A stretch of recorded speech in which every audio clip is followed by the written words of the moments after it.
అంటున్నాడు, దివారాత్రులు దాన్ని ధ్యానించిన యెడల నీ మార్గమును వర్ధిల్ల చేసుకుని చక్కగా ఉంటుంది. చివరి మాట చూడండి, 9వ వచనం చివరి మాట, నీవు నడుచు మార్గంలో నీ దేవుడైన యెహోవా ఏమై ఉంటాడు?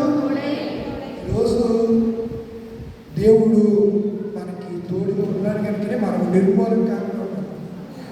ఈ సమాజానికి, క్రైస్తవ సమాజానికి ఎన్నో ఉపద్రవాలు చేస్తున్నాయండి. అయినా ప్రపంచంలో నిలవగలిగింది ఏదైనా ఉందేనంటే అది కేవలము క్రీస్తు యొక్క సంఘం. ఈ సంఘానికి ఎన్నో ఆటుపోట్లండి. సౌలు లాంటి వాడు సంఘాన్ని చెదరగొట్టేసి వివక్ష చేసేసాడు కదంటండి. అలాంటి పరిస్థితుల్లో దేవుడు సంఘాన్ని కట్టాడా, విచ్ఛిన్నం చేశాడా? వాళ్ళందరూ సంఘంలో వాళ్ళు ఏక మనసుకులై ప్రభువుని ఆరాధించారు. వాళ్ళు పరిశుద్ధాత్మ వారి మధ్యకు వచ్చినప్పుడు వాళ్ళు పాపంలో కొని అయ్యేలాగా వారు మనసు పొందడానికి మేము ఏం చేయాలంటే, పేతురు గారు మన ప్రసంగంలో ఏం చెప్పాడనగా, మీరు ప్రతి వాడు పాప క్షమాపణ నిమిత్తము వారు మనసు పొంది బాప్తిసం పొందిన అప్పుడు పరిశుద్ధాత్మ వరమును పొందుదురు అని చెప్పాడు. కనుక క్షమాపణ లేకుండానే మనము ప్రభు బలంలో పాల్గొంటూ ఉన్నాం. క్షమాపణ లేకుండానే, నిశ్చయత లేకుండానే మనము బాప్తిస్మాన్ని తీసుకుంటున్నాం. తీసుకుని పాపంలో ఉంటే పాపానికి వచ్చి జీతం మరణం. దానికి ఏం తిప్పుకోవాలి? మనసు తిప్పుకోవాలి. అప్పుడే తెలియక దేవుడు మనం ఏం చేస్తాడు? అసలు అట్టి కృప దేవుడిని అందరికీ అనుగ్రహించును గాక. లేచిపడతారా? సమస్త జ్ఞానం ఇచ్చిన దేవుడి సమాధానము యేసుక్రీస్తు అనే హృదయములకు తలుపులకు కావలి ఉండును గాక. ఆమేన్. దేవా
ప్రత్యేక ప్రార్థనలు కానీ కృతజ్ఞత అర్పణలు తీసుకొచ్చిన వారంటే ముందుకు రండి, ప్రార్థన చేస్తాను. ఈ నెల దినాలు ఏప్రిల్ 1వ దినాన్నించి